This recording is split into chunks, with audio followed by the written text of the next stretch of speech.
Welcome to this edition of the $1 Million Mastermind Podcast. This is where we pick the brains of high achievers from all walks of life and get their hard-earned, real-world insights on winning. I'm your host, Larry Weidel.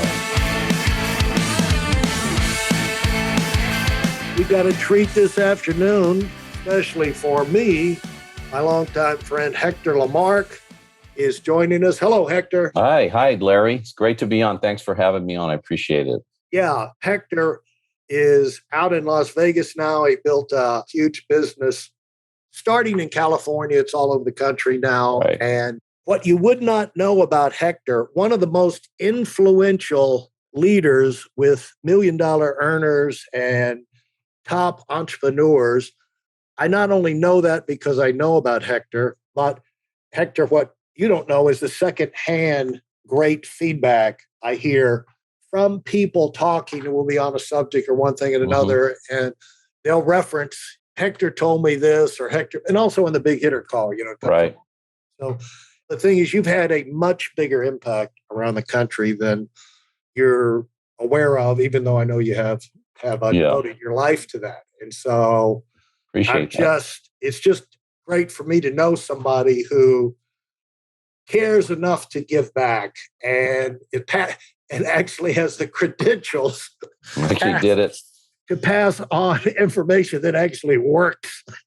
Yeah, right. And I'm not a great history buff, but you've probably forgotten this.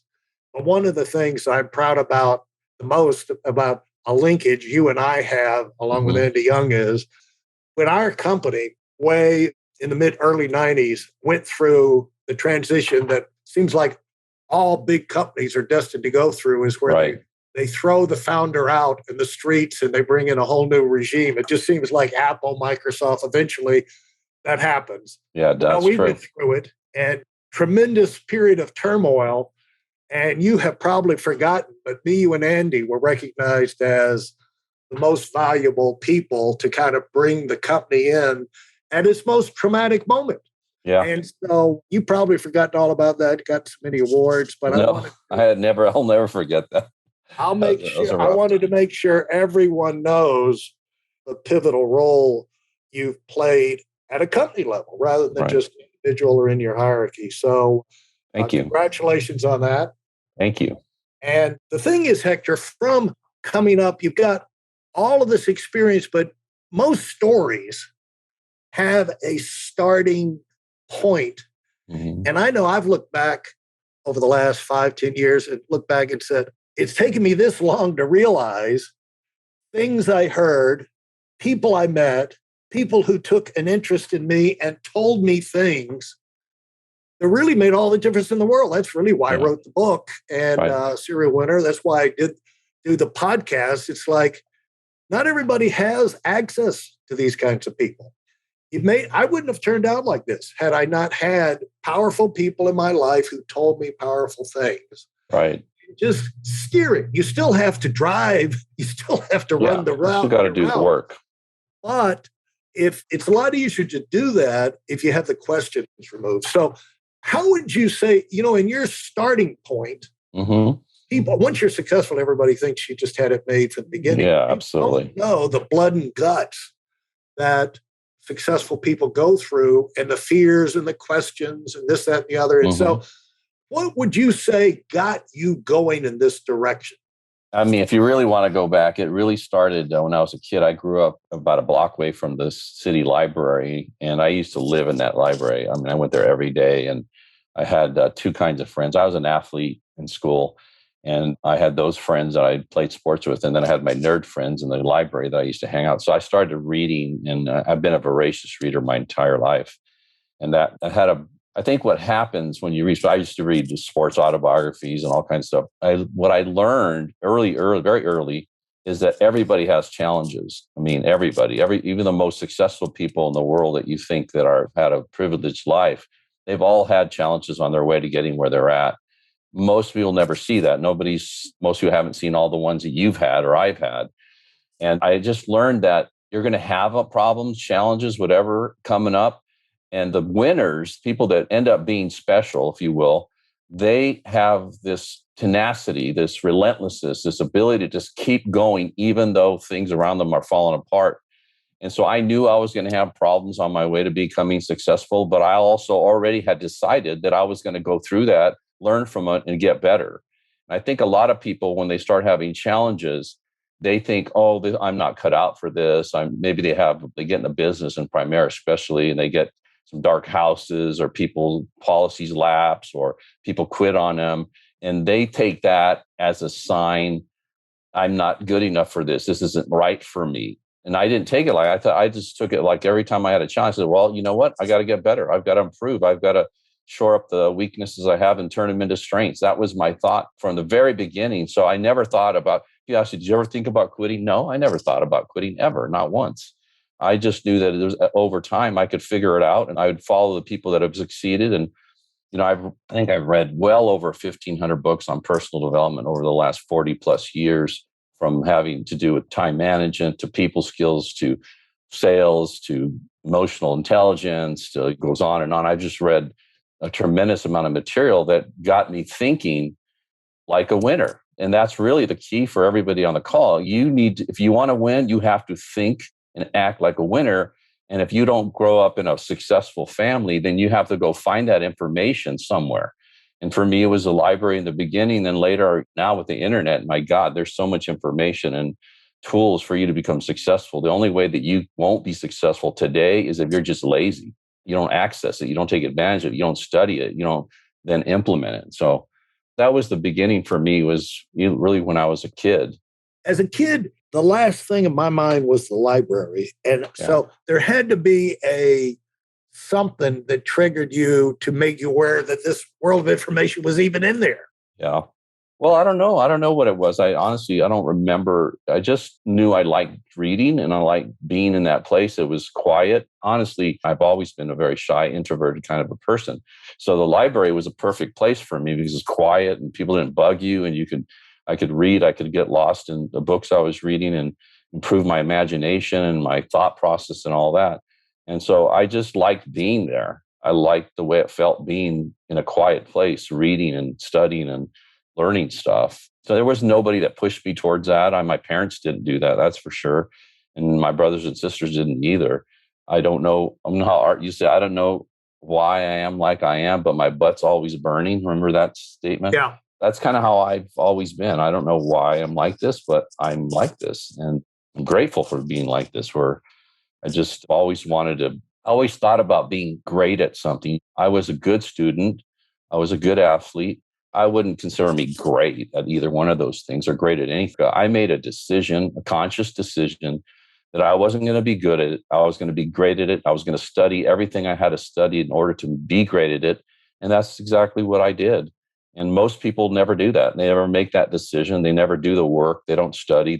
Or they study for a period of time until they have some success and then they stop. If they're not following me on Twitter, you should follow me on Twitter at Hector LaMarque, because I'm constantly studying and reading about success and how allows people to become successful. And all I ever put out on Twitter are tweets regarding personal development and success. That's because I'm really just regurgitating things I'm reading or things I've learned or things I've seen before, books I've read that have helped me become successful in business. And I think it should be a never-ending process, that you should do that for the rest of your life.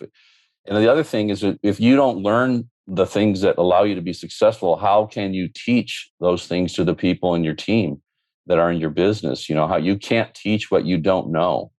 So you have to keep studying, and there's always new stuff. There's or a way of phrasing things in a different way that maybe touches this person but doesn't touch that person. So I think that's really important that people do that. I would highly recommend you do that. And there's other people that you can follow online, I'm sure, that can help you in some way. And the other thing I've done, I think that's really big, is whenever I had a weakness, because everybody has weaknesses, like time management. For me, time management and procrastination was a weakness of mine when I first got started. So I read everything I could on time management. I actually attended seminars on time management. And that time management was one of the things that I think has allowed me to really do much better than I would have done otherwise. So, or maybe it's sales, or maybe it's people skills, or maybe it's something else. I don't know. but everybody has them. And I think one of the things I always try to do was turn any weakness I had into a strength, and by studying and paying attention, then acting on it. So I think that's something that everybody, from where you are right now, you could be in a year or two or three or four or five in a dramatically improved situation. If you do the work, you just study, learn, become great. I tell people that I played all sports in high school too, not very well, but I found that it was easier to become a starter if you went to a small school. Mm-hmm. Yeah, that's true. I went to a small college. Yeah. I played basketball and tennis in college, both. Oh, did you? But I said the one thing I did learn you didn't have to have professional level skill. Yeah. To be able to learn that winning was better than losing. Absolutely. Yeah, it's pretty obvious. You didn't have to, I found out I didn't have to be a pro level athlete to learn that just because we won last week was going to make me feel okay if we got beat this week. Yeah, right. Absolutely. Like, once you get the taste of winning, you never want to lose it. No. It makes it easier for you to have some success because you get that taste in you, and it becomes a game. It becomes fun. You can connect the dots between learning, effort, and the payoff. It's a matter of what kind of life, it goes back to what you said, the decision you want to make, not your father, not your mother, not your brother, not your neighbors, other. You yourself, what kind of life you want to live. Yeah, and absolutely. One big educator for me in high school was those crappy summer jobs. I had all those hard working out in the hot sun. I was actually graduated from high school out in West Hampton, up in the Hamptons. Mm-hmm. And in the summer, you got these construction jobs carrying bricks up ladders, roofing. Yeah. Fun jobs. Fun job, the hot sun. And then you work at I remember I worked 3 days. I only lasted 3 days at a Tasty Freeze. But it became immediate. One good thing that I do, and I think you're the same way, is I kind of see where things are headed. I can notice, and I could see that the lower paid people are usually, they've got the worst jobs and they're treated like crap. And it's like, I made up my mind then. I didn't know what it was going to take, but wherever I went, I was not going to be in the low end of the thing. I was going to figure out, I didn't know what it took. Yeah, there was nobody there to tell me, but I was going to find a way to get to the upper levels of wherever I was, because, you got 24 hours in the day. Yeah, absolutely. And like that relates to what I was figuring out for myself at that time. What you have just said is, the sooner you learn the things you need to know to be successful, the sooner you can start doing them and becoming successful and climbing that ladder. And so a lot of what you're saying just resonates, and it's the kind of information that sticks, because once you get this into your mind, it's not a matter of, and that's why I love talking to winners here, because winners who have results can say things in a way they stick in people's minds. Right. And you were picking up a lot of that from your reading those autobiographies and read all. Yeah, absolutely.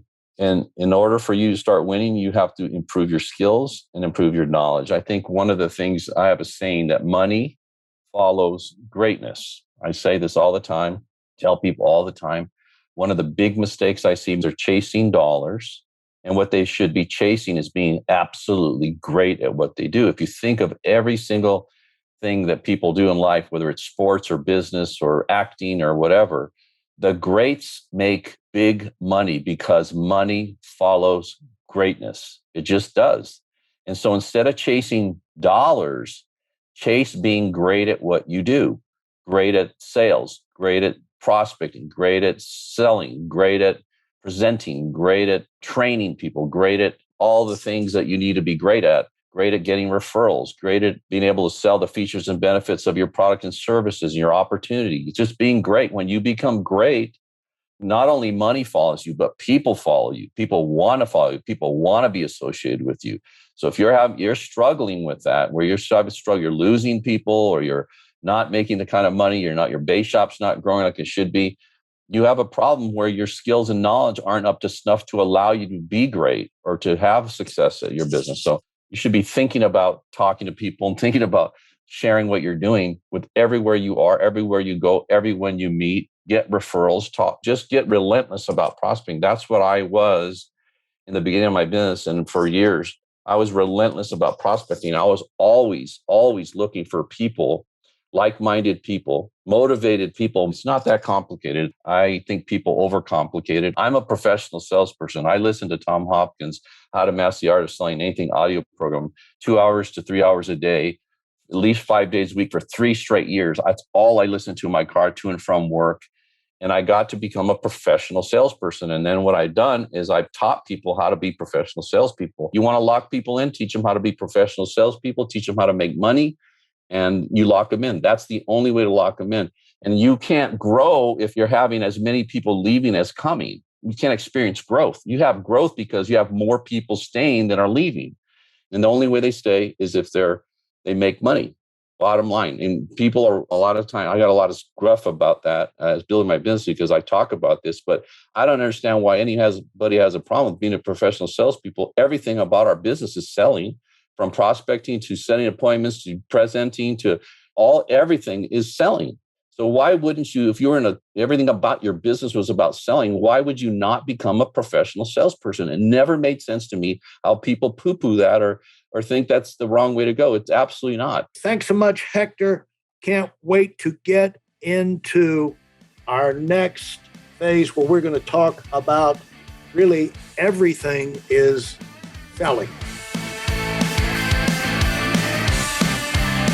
Thanks for listening to the $1 Million Mastermind. If you felt there were any valuable takeaways from this episode, please take a minute and leave us a 5-star review. Your feedback is important and really helps us get the word out to a wider audience. Remember, we have a valuable webinar that is absolutely free.